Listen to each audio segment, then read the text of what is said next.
My earliest memories are filled with the sound of shouting. Dad's voice would boom through our small house, making the walls seem to shake. Mom would try to keep her voice down, probably thinking of me and my baby sister Lillian, but sometimes she couldn't help but shout back. I was 7 then, and Lillian was just too young to really understand what was happening.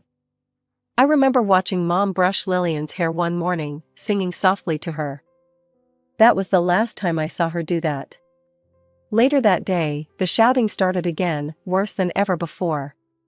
"You're impossible, Robert," Mom's voice cracked. "You control everything I do, everyone I talk to." The divorce happened fast after that. One day Mom was just gone.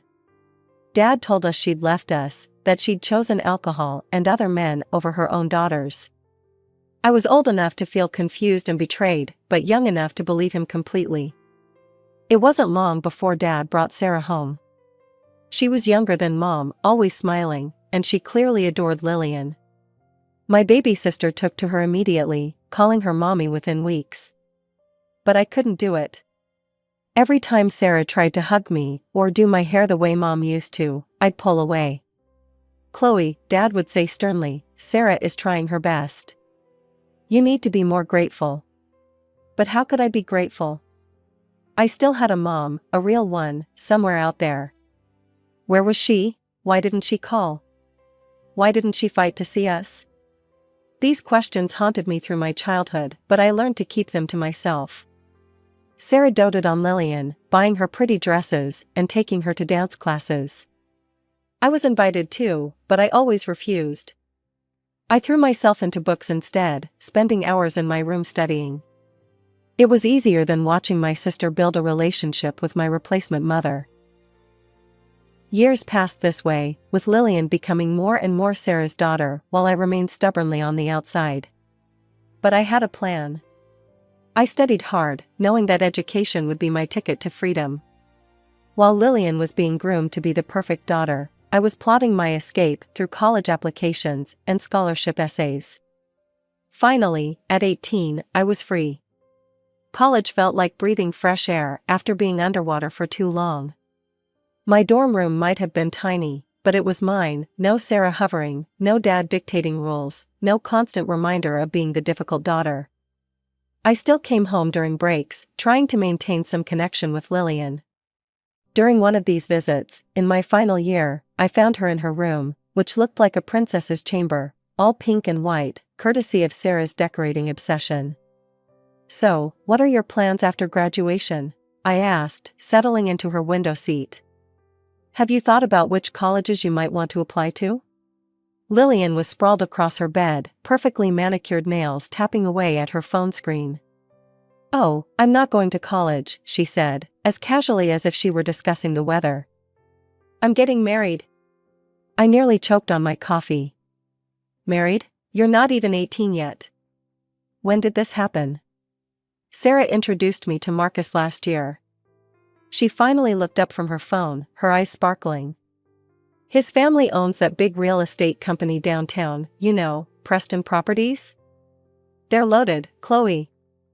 And he's absolutely perfect." "But what about your dreams? You used to talk about becoming a teacher," I reminded her, thinking of the little chalkboard she'd had as a kid. Lillian waved her hand dismissively. "That was just kid stuff. Sarah says I don't need college anyway. She believes a woman's real purpose is to create a family and have children. Why waste time with degrees when I can start my real life now?" I gripped my coffee mug tighter, fighting the urge to launch into a lecture about feminism and independence. "Just think carefully about what you really want, Lil. Not what Sarah wants, not what Marcus wants. What you want." "I know what I want," she rolled her eyes. "Not everyone needs to be a career woman like you." The way she said it, like being a career woman was some kind of character flaw, made my stomach twist. But I stayed quiet. After all, it was her life to live. After graduation, I found a nice apartment across town and started working as a remote accountant. The job wasn't glamorous, but it paid well enough and gave me the independence I craved. Meanwhile, Lillian married Marcus in a lavish ceremony that Sarah orchestrated down to the last crystal champagne flute. Within a year, my baby sister was a mother herself, with little James arriving right on schedule. A year later came Emma. That's when my peaceful life started unraveling. The first time Lillian showed up unannounced, she was wearing designer workout clothes that probably cost more than my monthly rent, carrying 2 baby bags and looking perfectly put together despite supposedly being an exhausted new mom. "I have a spa appointment," she announced, already setting the bags down in my living room. "You'll watch them, right?" "Thanks, sis. James just ate, and Emma might need a diaper change soon." "Oh, and James likes his stuffed elephant for nap time, it's in the blue bag somewhere." Before I could even process what was happening, she was gone, leaving me with a toddler and an infant. This became a regular occurrence. Lillian would appear with some urgent appointment, lunch date, or shopping trip, dropping the kids off like they were packages to be delivered. The real shock came when she and Marcus decided to take a romantic getaway. No warning, no asking, they just showed up at my door with the kids and enough supplies for 3 days. The constant interruptions were driving me insane. My work as an accountant required focus and attention to detail, something nearly impossible to maintain with 2 small children running around. Every time I'd settle into a spreadsheet, there'd be a cry, a crash, or "Auntie Chloe, I'm hungry." I tried working early mornings before Lillian's surprise visits, late nights after the kids went home, weekends when I should have been relaxing. But it wasn't enough. My boss had started noticing errors in my work, small mistakes that could have serious consequences. "Why don't you ask Sarah and Dad to watch them sometimes?" I suggested one day as Lillian dropped off the kids for the 3rd time that week. "Or maybe Marcus's parents?" "Dad's always at work," Lillian replied, already halfway out the door. "And Sarah says the noise gives her migraines. Besides, you're so good with them." I watched her walk away in her perfectly pressed designer outfit, not a hair out of place, and fought back the urge to scream. She couldn't handle them alone all day, but somehow I was supposed to handle them while working a full-time job? The breaking point came on a Tuesday. I had a crucial deadline, and James was particularly energetic that day.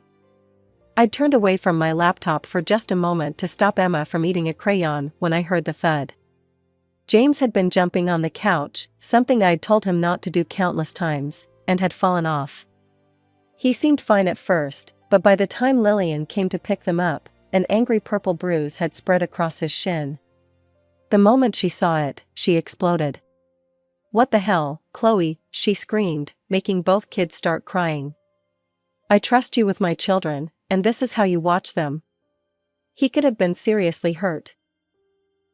"Maybe if you actually watched your own kids," I started, but she cut me off. "I knew I shouldn't have left them with you. You're so irresponsible. What were you doing, too busy with your precious spreadsheets, to keep my son safe?" Something in me snapped. Years of resentment, of being taken for granted, of being expected to put my life on hold for everyone else's convenience, it all came pouring out. "Get out," I said, my voice deadly quiet. "Take your kids and get out of my apartment." "Excuse me? I'm done being your free babysitter. I have a job, Lillian. A real job that pays my bills. I can't keep dropping everything because you need a spa day or lunch with your friends. Hire a professional babysitter." I practically pushed them into the hallway, ignoring Lillian's shocked expression and the kids' confused tears. The moment the door closed, my phone started ringing. "Dad. What the hell do you think you're doing?" he roared before I could even say hello. "Your sister is crying her eyes out. How dare you treat her this way? If she doesn't like how I watch her kids, she can watch them herself," I shot back. "You will apologize to your sister immediately. This kind of behavior is unacceptable." "Unacceptable? What's unacceptable is dumping your kids on someone without warning and then getting mad when they can't provide professional childcare while working full-time.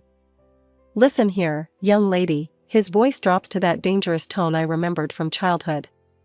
"If you don't start showing more respect to your sister and treating your family better, you can forget about your inheritance." I'll leave everything to Lillian. After this threat, I knew I needed to handle things differently. The constant tension wasn't good for anyone, especially the kids. So I swallowed my pride and called Lillian. "Hey," I said when she answered, my voice carefully neutral. "Can we talk?" "I was going to call you actually," she replied, sounding surprisingly calm. "I might have overreacted a bit yesterday." We met for coffee at a neutral location, the small cafe halfway between our apartments. Lillian looked tired, the perfectly put-together facade slightly cracked. "Look," I started, stirring my latte. "I love James and Emma, you know I do. But I can't keep dropping everything at a moment's notice. I need to be able to plan my work schedule." Lillian nodded slowly. "I get it. I guess I'd been taking advantage a bit." We worked out a system. She'd give me at least 24 hours notice before bringing the kids over. No more doorstep drop-offs, no more surprise weekend stays. We'd stick to a regular schedule, Tuesday afternoons and Thursday mornings, when I could properly plan my workload around childcare. Things improved after that. The kids still came over, but on a predictable schedule that let me arrange my work accordingly. I even started enjoying our time together more, now that it wasn't forced on me. As Christmas approached, I made plans with my college friends for a ski trip in the mountains. It would be my first real vacation in ages, no work, no family drama, just snow and freedom. When I heard Lillian was planning a family trip to Europe, I figured it was perfect timing. Surely a family vacation meant the whole family, kids included. 2 days before my departure, I stopped by Lillian's house with Christmas presents for the kids. The living room was chaos, suitcases everywhere, clothes laid out on every surface. Dad and Sarah were there too, Sarah directing the packing like a general organizing troops. "These are so cute," Lillian exclaimed as the kids tore into their early presents. "They can play with them while staying at your place during Christmas." I froze, my coffee cup halfway to my lips. "What?" "Oh, it's going to be amazing," Lillian continued, apparently oblivious to my shock. "Marcus's college friends are joining us in Paris, and then we're hitting the ski slopes in Switzerland. No kids allowed, it'll be just like old times." "I'm leaving for a ski trip tonight," I said slowly. "With my friends. I've had these plans for months." The tension in the room was thick enough to cut with a knife. I watched my father's face turn that familiar shade of red that always preceded an explosion. "I couldn't care less about your plans," he spat, standing up from his armchair. "When are you going to grow up and realize that family comes first? Looking after your sister's children is your responsibility." "My responsibility?" I echoed, incredulous. "Since when is it my responsibility to be their full-time babysitter?" Sarah stepped forward, her face a mask of disapproval I'd grown all too familiar with over the years. "Chloe, you can't just put your selfish desires above family plans. What were you thinking, making vacation arrangements without consulting any of us? That's not how family works." I let out a harsh laugh. "Consulting you? That's rich. Did any of you consult me before planning your European vacation? Did anyone even think to ask if I was available to watch the kids?" "We shouldn't have to ask," Lillian chimed in, bouncing Emma on her hip. "You're their aunt. Then why don't you ask their grandmother?" I gestured toward Sarah. "She's family too, isn't she?" Sarah's perfectly maintained expression cracked slightly. "Don't be ridiculous. I can't possibly watch them, it's far too demanding at my age. Besides," she smoothed her designer blouse, "your father and I are going on the trip too." "Of course you are," I muttered. "So everyone gets a vacation except me?" "That's enough," Dad roared, making Emma start crying. "I've had it with your attitude, young lady. You've been difficult since you were a child, but this is the last straw. If you can't put family first, then maybe you don't deserve to be part of this family's future. The inheritance will go entirely to Lillian, every last penny." Something snapped inside me. Years of manipulation, of being the family doormat, of having my life treated as less important than everyone else's, It all came rushing to the surface. "You know what? Keep your damn inheritance," I shouted, grabbing my coat. "I'm done being threatened. I'm done being manipulated. You all can go straight to hell." The door slammed behind me with satisfying force. My hands were shaking as I drove home, but I felt lighter somehow, like I'd finally broken free of invisible chains. I threw myself into packing and left to meet my friends, turning off my phone as we headed toward the mountains. It wasn't until I was settled in our cozy cabin that evening that I thought to check the security camera feed I'd installed after one too many surprise visits from Lillian. They had been there, all of them, Dad pounding on my door, Sarah trying to peer through the peephole, Lillian bouncing a crying Emma while James sat on the floor playing with his toy cars. They had stayed for hours, alternating between pleading and threatening, clearly unable to process that I'd actually chosen myself over their demands for once. My phone buzzed constantly during the first day of vacation. I had muted all their notifications, but I could still see the numbers climbing: 27 missed calls from Dad, 43 from Lillian, 15 from Sarah. The voicemails and messages piled up, each more desperate than the last. "If you don't call back right now, young lady," Dad's voice thundered through one message I accidentally played before deleting. Sarah's texts were a masterclass in guilt-tripping. "I've never seen the children so upset. How could you abandon your own family at Christmas? Your poor sister is devastated. Is this really the kind of person you want to be?" Lillian's video messages were the worst, her perfectly made-up face streaked with tears, Emma crying in the background. "Please, Chloe. We can't find anyone else on such short notice. I'll pay you double what I usually do." I turned my phone off completely after that. My friends noticed my tension and suggested we hit the slopes early. The bite of cold air and the rush of skiing helped clear my head. 3 days into our trip, my cousin Rachel texted, "Just heard what happened. Don't worry too much, Sarah finally found someone through her country club friends to watch the kids. Some retired teacher or something. She's charging them a fortune though. Guess professional childcare isn't so cheap after all." I couldn't help but smile at that. They'd finally had to face the reality of what their constant demands had been costing me. When I returned home a week later, my social media notifications were exploding. Dad had made a public post, complete with old family photos of him with Lillian and me as children. It pains me to write this, but today I officially disown my eldest daughter, Chloe. She has betrayed not only me but our entire family, abandoning her sister and young niece and nephew at Christmas to pursue her own selfish desires. A true daughter would never put her own wishes above her family's needs. From this day forward, all my property and assets will go to my younger daughter Lillian, who understands the true meaning of family loyalty. Chloe is no longer welcome in our home or our lives. The post had hundreds of reactions, mostly from Dad's business associates and church friends offering sympathy and condemning my selfishness. Sarah had shared it with additional commentary about ungrateful children and modern values destroying family bonds. I stared at the screen for a long moment, then closed the app without liking, commenting, or sharing. Let them have their public meltdown. I had work to do, and for the first time in years, a quiet apartment all to myself. A week after Dad's dramatic social media announcement, I received a message that made my heart stop. The notification simply read, "Catherine Mitchell wants to connect with you." My mother's name appearing on my screen like a ghost from the past. Her message was long, carefully worded. "Chloe, I saw your father's post. I know it's been many years, and I have so much to explain.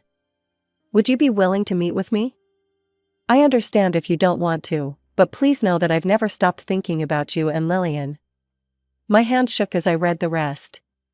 She'd been following our lives through social media all these years, my college graduation, Lillian's wedding, the birth of my niece and nephew. She'd been there, watching from a distance, unable to reach out. I agreed to meet her at a quiet cafe across town. Walking in, I spotted her immediately.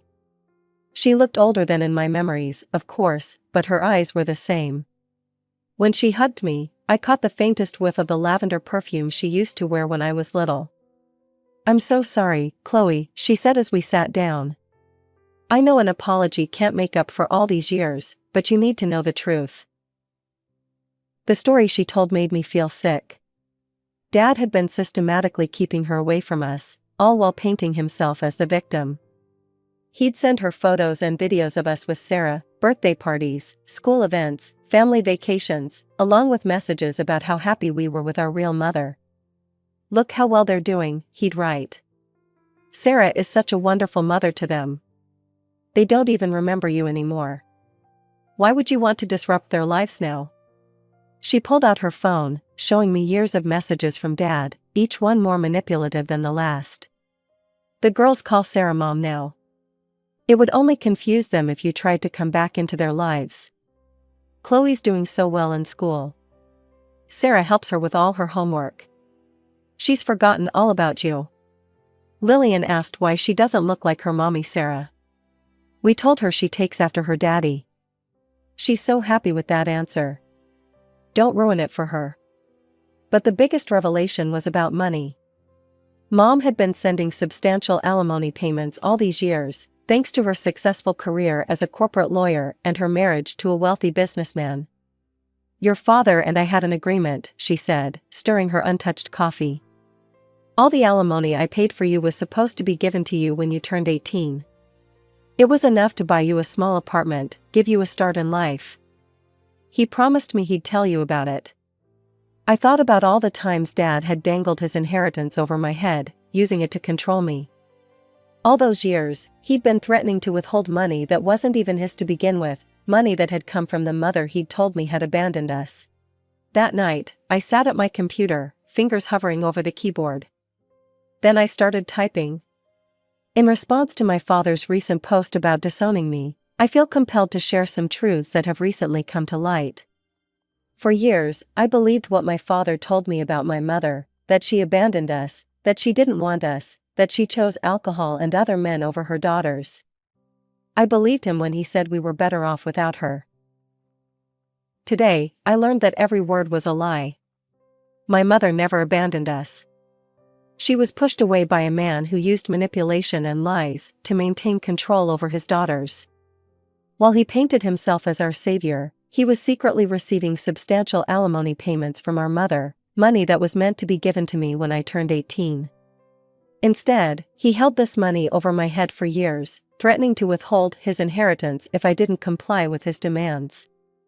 He sent our mother photos and videos of us with our stepmother, telling her we were happier without her, that we'd forgotten her, that we called another woman mom. He convinced her that reaching out would harm us psychologically. All while she watched us grow up from a distance, sending money she thought would secure my future.